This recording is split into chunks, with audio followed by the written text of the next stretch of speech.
بسم اللہ الرحمن الرحیم۔ السلام علیکم۔ مزمل وائس آفیشیل میں خوش آمدید۔ یہ کہانی کراچی یعنی میرے شہر دلبرا کے ایک گنجان محلے کی ہے، جہاں نہ صرف گھر سے گھر ملے ہوئے تھے بلکہ دلوں میں بھی دوریاں نہ تھیں۔ سکون کا زمانہ تھا۔ رات کے آخری پہر بھی اگر گھر کا دروازہ کھلا رہ جائے تو کسی کو تشویش نہیں ستاتی تھی۔ گھروں میں پچھلی گلیوں کا رواج تھا اور پچھلی گلیاں زنان خانہ تصور کی جاتی تھیں۔ گلی سے خاک روب اور مختلف پھیری والے رنگیلی تانوں میں صدا لگا کر گزارا کرتے تھے۔ پچھواڑے کا دروازہ تو شاید ہی کوئی بند کرتا تھا، بس دروازے بھیڑے رہتے تھے جو ہلکی سی دستک پر عاشق کے دل کی طرح واہ ہو جایا کرتے تھے۔ پیاز یا ایک کپ شکر مانگنا آر تھا نہ ادھار۔ اس زمانے میں نہ دیوبندی تھے، نہ بریلوی اور نہ ہی شیعہ، نہ سنی کا ٹنٹا۔ سب گھروں میں صبح ریڈیو پر تلاوت گونجا کرتی تھی، پھر دن چڑھتے ہی گھر گھر سے رنگ رنگ کے ریڈیو اسٹیشن گونجا کرتے، کہیں ریڈیو سیلون تو کہیں کراچی اسٹیشن سے ارشاد حسین کاظمی کی گھمبیر آواز اور ناہید اختر کی تانے۔ دل توڑ کے مت جی یوں برسات کا موسم ہے، یا مہدی حسن کی ہوش گم کرتی آواز۔ زندگی میں تو سبھی پیار کیا کرتے ہیں، میں تو مر کر بھی میری جان تجھے چاہوں گا، اور بندہ اس آواز کے سحر کے دوش پر زمانوں کی سیر کر آتا۔ زندگی اتنی تیز رفتار نہیں تھی، موسم نہ صرف محسوس کیے جاتے تھے بلکہ جوش و خروش سے منائے بھی جاتے تھے۔ کم تھا پر سب سانجھا تھا، ایک کا درد سب کے دل پر دستک دیتا، اور خوشیاں اور مہمان بھی اجتماعی ہوتے تھے۔ شادی بیاہ یا مہمانداری کے موقعوں پر آریتاً گدا لحاف لینا معیوب نہ تھا۔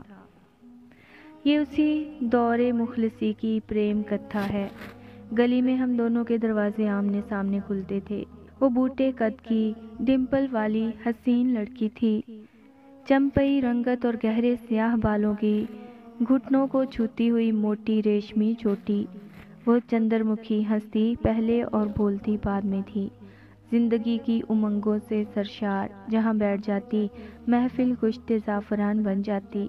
سچ تو یہ ہے کہ پہلے پہل میں افسانہ باجی کی چوٹی پر ہی فدا ہوئی تھی۔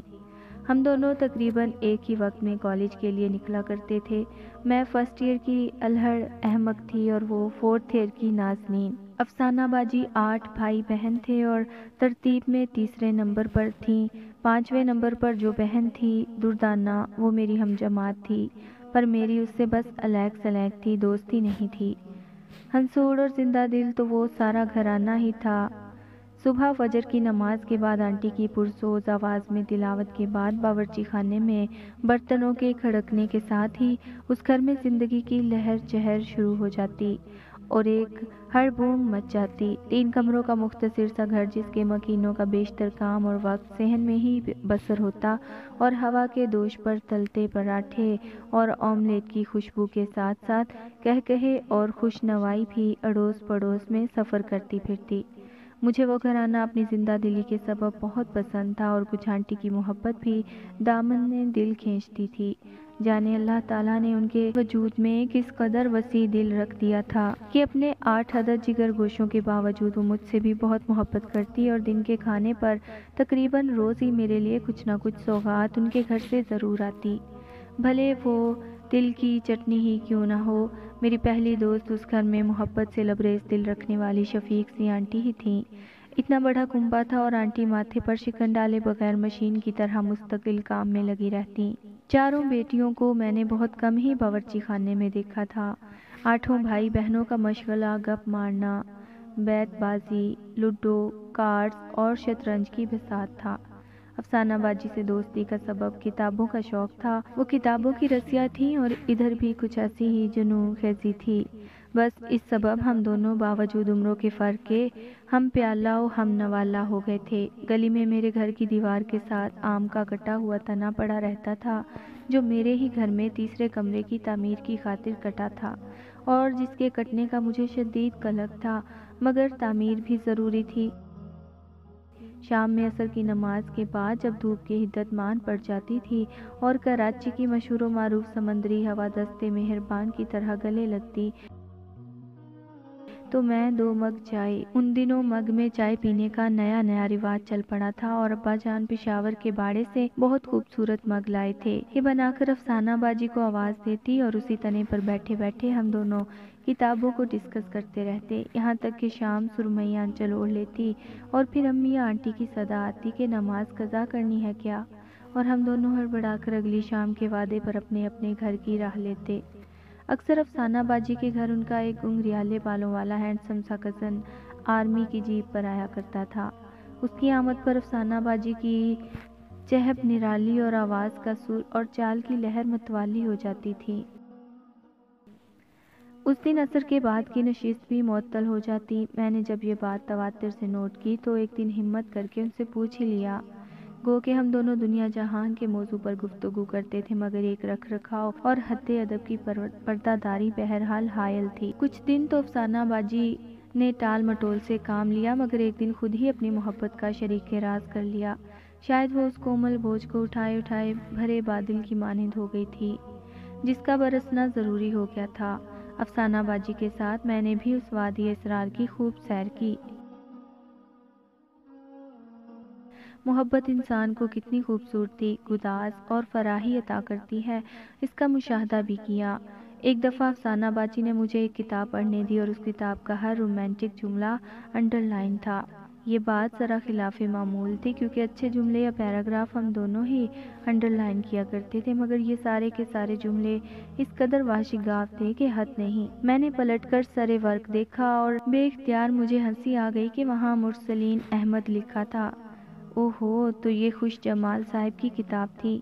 میں نے جب افسانہ باجی کو کتاب واپس کی تو کہا کہ پچھلے زمانوں میں جو کام کبوتروں سے لیا جاتا تھا اب وہ کتابیں کرنے لگی ہیں۔ افسانہ باجی میرا اشارہ سمجھ کر خوب ہنسی۔ محبت ان دونوں کی تھی مگر ان کی کوملتا میں نے بھی محسوس کی تھی۔ دن سبک سری سے گزرتے گئے۔ ان دنوں میرے لیے دنیا کا سب سے بڑا مسئلہ سالانہ امتحان ہوا کرتا تھا۔ افسانہ باجی یونیورسٹی پہنچ چکی تھی اور میں بھی اپنے بھاویں کچھ عقل مند ہو گئی تھی۔ کہتے ہیں عشق اور مشق چھپائے نہیں چھپتے کہ آپ اپنا تعارف ہوا بہار کی ہے۔ افسانہ باجی کے اس راز سے اب پورا گھر آشنا ہو چکا تھا اور کوئی مسئلہ یوں نہ تھا کہ وہ خوش جمال افسانہ باجی کا چچا زاد بھائی تھا، آرمی میں کیپٹن، اور ان لوگوں کی اندرون سندھ میں زمینداری بھی تھی۔ کوئی فارمل بات یا منگنی وغیرہ تو نہیں ہوئی تھی پر راوی چین ہی چین لکھتا تھا کہ دونوں گھرانے راضی بازی تھے۔ اس لو اسٹوری میں کوئی رقیب تھا اور نہ قیدو، دونوں پریمی پریم رس سے مست تھے۔ سن 80 کی دہائی تھی اور ضیاء الحق کا ظلمت بھرا دور اپنے پورے جبر و استبداد کے ساتھ جاری و ساری تھا۔ پڑوس میں شدت سے جنگ جاری تھی اور میں تازہ یونیورسٹی میں آئی تھی۔ افسانہ باجی کو ایم اے کیے 2 سال سے زیادہ ہو چلے تھے مگر شادی کا معاملہ ہنوز کھٹائی میں پڑا تھا کہ اس خوش جمال کی بڑی بہن کی شادی نہیں ہو پا رہی تھی۔ پھر یہ نوید آئی کہ چچی منگنی پر راضی ہو گئی ہیں مگر افسانہ باجی کی شادی ان کی بڑی نند کی رخصتی کے بعد ہی ہوگی۔ گھر بھر میں خوشی کی لہر دوڑ گئی کیونکہ اب افسانہ باجی کے بعد والی بھی ماسٹرز کر چکی تھی اور دردانہ نے بھی میرے ساتھ یونیورسٹی میں داخلہ لے لیا تھا۔ زور و شور سے منگنی کی تیاریاں ہو رہی تھیں اور خوش جمال کے ایکسرسائز سے واپس آتے ہی منگنی طے پا چکی تھی۔ انسان کی منصوبہ بندی اس قادر مطلق کی منصوبہ بندی کے آگے دھری کی دھری رہ جاتی ہے۔ اس ایکسرسائز پر خوش جمال کا ایکسیڈنٹ ہو گیا اور حادثہ بھی ایسا المناک جو خوش جمال کی ساری خوشیاں نگل گیا۔ وہ زندگی سے بھرپور جوان کمر کے نیچے سے اپاہج ہو گیا۔ 6 ماہ کے طویل صبر آزما علاج کے بعد خوش جمال جب اپنے اردلی کے ساتھ افسانہ باجی کے گھر آیا تو اس کی بیچارگی پر ہر آنکھ اشکبار تھی۔ پھر خوش جمال کے لیے اس گھر کی فضا بدل گئی۔ وہ گھر جہاں پہلے سب نظریں فرش راہ رہتی تھیں پھر وہ نظریں کترائیں اور پھر کٹار بنتی چلی گئیں۔ سوائے افسانہ باجی کے اس گھر کا ہر فرد اس رشتے کے خلاف تھا۔ افسانہ باجی کا برا حال تھا۔ خوش جمال کے حادثے سے لے کر اس وقت تک وہ رو رو کر ہلکان ہو چکی تھیں، آدھی بھی نہیں رہی تھیں۔ گھر کا ہر چھوٹا بڑا ان کو قائل کرنے کی کوشش کرتا کہ شادی کا یہ فیصلہ خودکشی کے مترادف ہے، یہ نرا جذباتی فیصلہ ہے، اس دواجی خوشی کے بغیر کوئی کیسے رہ سکتا ہے۔ عجیب آبلے جیسی صورتحال تھی۔ اس ہنستے بولتے گھر میں خاموشی نے ڈیرا ڈال لیا تھا اور سب ایک دوسرے سے نظریں چرانے پر مجبور تھے۔ خوش جمال کے لیے یہ گھر بہت روکھا ہو گیا تھا۔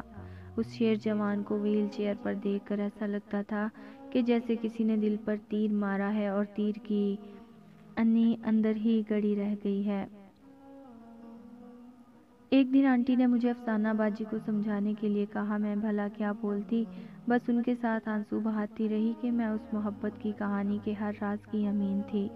مجھے یاد ہے افسانہ باجی نے بڑے درد سے کہا تھا کہ تم پلیز امی کو سمجھاؤ نا، ہم دونوں ایک دوسرے کے ساتھ بہت خوش رہیں گے۔ میں بہت صابر ہوں، میری خوشی ان کی کمپنی اور ان کے ساتھ میں ہے۔ میں بچوں کے بغیر رہ لوں گی اور اگر بچے اتنے ہی ضروری ہوئے تو ہم کوئی بچہ گود لے لیں گے۔ میرے پاس اس ماہیے بے آب کے لیے کوئی جواب نہیں تھا ماں سوائے آنسوؤں کے۔ ایک اداس شام خوش جمال نے افسانہ باجی کو اس اذیت سے رہائی دے دی۔ اتفاق سے اس شفق رنگی شام میں افسانہ باجی کے گھر ہی تھی جب وہ اپنے اردلی کے ساتھ آئے تھے۔ اردلی سیدھے ان کی ویل چیئر افسانہ باجی کے کمرے میں ہی لے آیا۔ انہوں نے بنا رکے اور لڑکھڑائے افسانہ باجی سے صاف اور مضبوط آواز میں معذرت کی کہ وہ ان سے شادی نہیں کر سکتے اور انہوں نے تمام وعدوں اور دعووں سے افسانہ باجی کو آزاد کر دیا۔ یہ جملے ادا کرتے ہوئے زبان میں لکنت تو نہ تھی پر چہرہ ضبط غم سے سیاہ پڑ گیا تھا۔ پھر وہ رکے نہیں، فوراً اردلی کو آواز دی اور اردلی ان کی ویل چیئر کو دھکیلتا ہوا ہمیشہ کے لیے چلا گیا۔ یوں یہ ادھورا افسانہ تمام ہوا۔ افسانہ باجی بالکل بجھ گئی، ایسے جیسے بولنا ہی بھول گئی ہوں، بس ایک ٹک خلا میں گھورتی رہتی یا پھر منہ سر لپیٹ کر کسی کونے میں پڑی رہتی۔ آنٹی نے جھٹ پٹ ان کا رشتہ طے کر دیا۔ میں نے دبی زبان میں کہا بھی کہ کم از کم افسانہ باجی کو سنبھلنے کا موقع تو دیں۔ انہوں نے کہا نہیں، جتنی جلدی اتنی بہتری، پہلے ہی بہت وقت ضائع ہو گیا ہے، نئے لوگوں اور نئے ماحول میں جائے گی تو بہل جائے گی۔ آنٹی اس گھڑی مجھے بہت کٹھور لگیں جب انہوں نے کہا تھا کہ بیٹا دل بسے نہ بسے مگر جسم فشار میں مبتلا نہ ہو ورنہ بڑی تباہیاں لاتا ہے۔ 2-4 بچے ہوں گے تو ان کے سبب دل بھی آباد ہو جائے گا۔ افسانہ باجی نے اپنے آپ کو حالات کے دھارے پر چھوڑ دیا تھا اور اس شادی کے فیصلے پر ان کی طرف سے کوئی رد عمل ظاہر نہیں ہوا۔ ان کی شادی ایک اوسط سے بھی کم صورت شخص کے ساتھ کر دی گئی جس کی واحد خوبی اس کی بھاری بھرکم ڈگری اور 7 سمندر پار کا ویزا تھا۔ وہ ایسی شادی تھی جس میں سارا گھر خوش تھا سوائے دلہن کے۔ ان کی شادی پر چچا کے گھر سے کوئی نہیں آیا تھا اور افسانہ باجی بنا ایک بھی آنسو بہائے رخصت ہو گئیں۔ آج میں 5 دہائیاں گزار چکنے اور ممتا کی کٹھالی میں پسنے کے بعد بھی بے یقین ہوں کہ آنٹی کا فیصلہ درست تھا یا غلط۔ عقل یہی کہتی ہے کہ ہاں وہ مناسب فیصلہ تھا۔ شاید ہر ماں یہی فیصلہ کرتی پر جانے دل کیوں کر لاتا ہے۔ اب تو زمانے گزر گئے اس قصے کو، جانے دنیا کی اس بھیڑ میں افسانہ باجی کہاں ہے، آسودہ ہے یا دل زدہ کون جانے، خدا جانے خوش جمال کہاں سیاہ پوش ہے۔ دنیا بہرحال اپنے مدار پر قائم ہے۔